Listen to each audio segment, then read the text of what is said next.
একাদশ অধ্যায়তে শ্রীকৃষ্ণ যে বিশ্বরূপ দর্শন দিলেন, অর্জুন বলছেন আমি বিশ্বাস করি, আপনি বলছেন আপনি ঈশ্বরের অবতার, আমি বিশ্বাস করি, ঈশ্বর আছেন আমি বিশ্বাস করি, আর এই সবকিছু জুড়ে এক চৈতন্য আছেন আমি বিশ্বাস করি, কিন্তু আমি দেখতে চাই, আমি দেখতে চাই, আপনি আমাকে দেখাবেন? শ্রীকৃষ্ণ বললেন, কৃপা করে বললেন, আমি এই দিব্যম দদামি তে চক্ষু, তোমাকে দিব্য চক্ষু দিচ্ছি, তার দ্বারা তুমি দেখতে পারবে কি? আমার বিশ্বরূপ।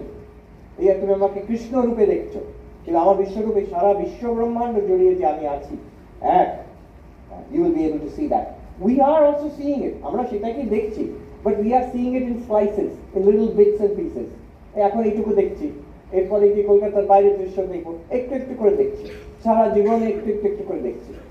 সমগ্রটাকে যদি একসঙ্গে দেখি এক সত্তাতে, সেটা কেমন হবে?